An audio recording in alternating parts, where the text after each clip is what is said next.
Hello friends, welcome to Yadnya investment academy. आज हम IRCTC के बारे में बात करने वाले हैं।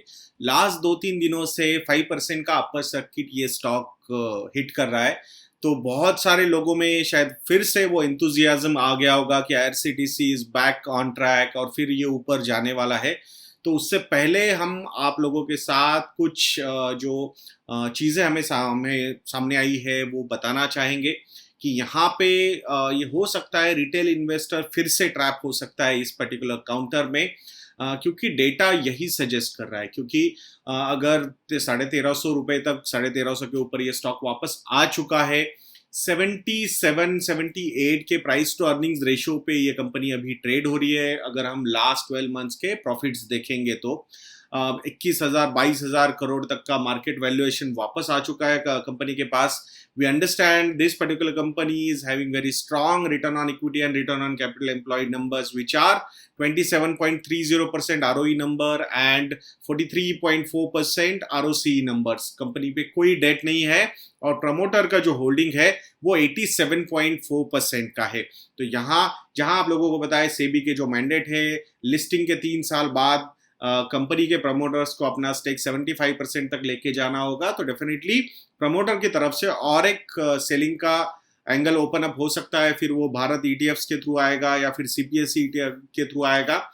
ईटीएफ्स वगैरह आते रहेंगे, वहां से वो डिसइन्वेस्टमेंट के टारगेट्स गवर्नमेंट कंप्लीट करता रहेगा।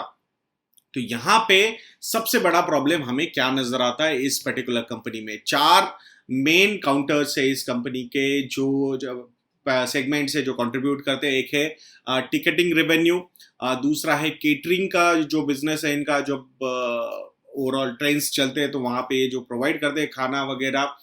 देन रेल नीर का जो बिजनेस है वो भी वहीं से मेजरली आता है कि जो भी ट्रैवलिंग होता है उसके थ्रू ही होता है ये बिजनेस भी।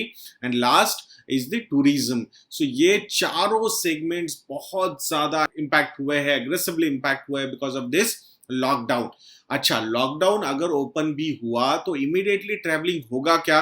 Because people are getting very excited कि जैसे ही उन्होंने बुकिंग ओपन कर दी है तो इमीडिएटली लोगों ने वहां पे टिकट्स बुक करना शुरू कर दिया and people want to travel.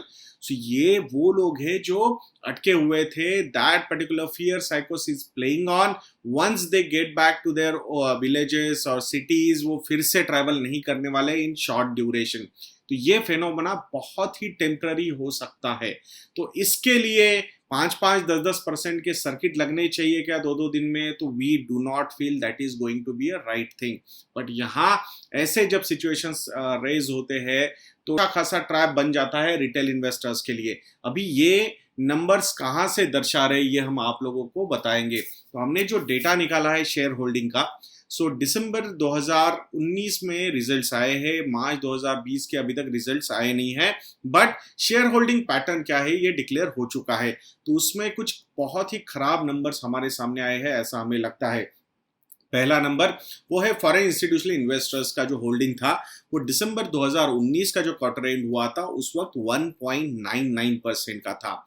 वहां से ये डिक्रीज होके 1.70% पे आ गया है फ्रॉम 1.99%। तो ऑलमोस्ट 0.3% का जो स्टेक है फॉरेन इंस्टीट्यूशनल इन्वेस्टर्स ने बेच दिया है और अल्टीमेटली ये गया कहाँ? तो ये चला गया रिटेल इन्वेस्टर्स के पास।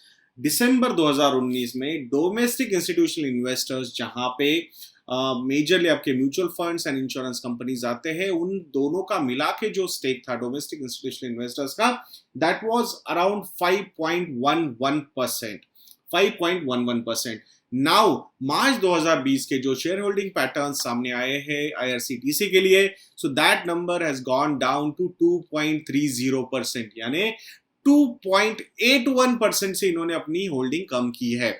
और ये तब की है जब ये स्टॉक जूम कर रहा था, ऊपर जा रहा था, बहुत बढ़िया लग रहा था सब लोगों को। तो इट मींस कि जब ये चीजें हो रही थी तो slowly slowly slowly slowly mutual funds हो या डोमेस्टिक बाकी इंश्योरेंस कंपनीज हो या फॉरेन इंस्टीट्यूशनल इन्वेस्टर्स हो, अच्छा खासा अपना स्टेक वहां से निकाल रहे थे। तो दैट शोज कि this is not a very good sign. और यहाँ पे किसने एक्वायर किया होगा? ये जो 0.3% है, ये 2.81%, तो टोटल मिला के अराउंड 3.11% का स्टेक अल्टीमेटली एक्वायर किसने किया? तो ये 3.11% का नेट स्टेक एक्वायर किया है रिटेल इन्वेस्टर्स ने, जो यहाँ पे फंसते हुए हमें नजर आ रहे हैं दोस्तों। समझिए नेक्स्ट 2-3 क्वार्टर के जो नंबर्स होंगे वो बहुत खराब हो सकते हैं इस कंपनी के लिए। ये जो प्राइस टू अर्निंग्स रेशियो 75, 76, 80 तक का आईआरसीटीसी को मिला था, इसके पीछे का सबसे बड़ा रीजन था कि ये जो टिकटिंग रेवेन्यू था, जो अक्टूबर से लेकर दिसंबर वाला जो क्वार्टर था, वहां पे उनको अलाउ किया गया, जहाँ पे 15 रुपए वो ऑनलाइन टिकट बुक होता है तो नॉन एसी टिकट्स पे लगाएंगे एंड 30 रुपए एसी टिकट्स पे लगाएंगे। ये मेजर कंट्रीब्यूटर था। हाँ, हमें लगता था कि ये 12 महीने तक, जब मतलब अक्टूबर दिसंबर वाला जो क्वार्टर है, तो ये सितंबर एंड वाले क्वार्टर तक ये इम्पैक्ट एक पॉजिटिवली दिख सकता है, जो अभी नहीं दिखेगा because of the low ticket booking and low travelling from the people across India, because everybody will be fearful for some time. We are not saying that this is going to be a permanent phenomena, but for some time they will be the traffic will be impacted. तो यहाँ पे जो institutional investors है उन्होंने अच्छे खासे अपने हाथ धो लिए हैं, अच्छा खासा प्रॉफिट उन्होंने कमा लिया है और वहां से वो शायद एग्जिट होते हुए नजर आ रहे हैं। और अल्टीमेटली अगर कोई ऐसे काउंटर्स में फंस जाता है तो रिटेल इन्वेस्टर ही फंसेगा। सो नॉर्मली क्या हो सकता है आफ्टर 1-1.5 साल 2 साल के बाद, हमें लगता है टिपिकल पीएसयू कंपनी बोल के ये बन जाएगी, जहां पे लोअर पी रेशियोज पे ये कंपनी ट्रेड होगी। अल्टीमेटली जब तक ये फेनोमेना है, एंथुजियाज्म है इन्वेस्टर्स का रहेगा, because of this high momentum और यूफोरिया रहेगा रिटेल इन्वेस्टर्स की तरफ से, तो वहां पे इवन गवर्नमेंट के साइड से भी डाइवेस्टमेंट्स हो सकते हैं और उस हिसाब से वो 75% तक का अपना स्टेक लाके रख देंगे। बहुत कोई नए अपॉर्चुनिटीज है क्या इस बिजनेस में, जहां पे वो जो कंपैरिजन हो रहे थे मेक माई ट्रिप के साथ and all those things, we still seriously doubt about this. हमें जब ये आईपीओ आया था तब बहुत अट्रैक्टिव वैल्यूएशन लगे थे उस वक्त पे, looking at the monopoly this particular business had, but वहां से 600-700 रुपए से ये पर्टिकुलर कंपनी अगर 2000-2100 तक जाती है तो ये जस्टिफाइड नहीं हो सकता।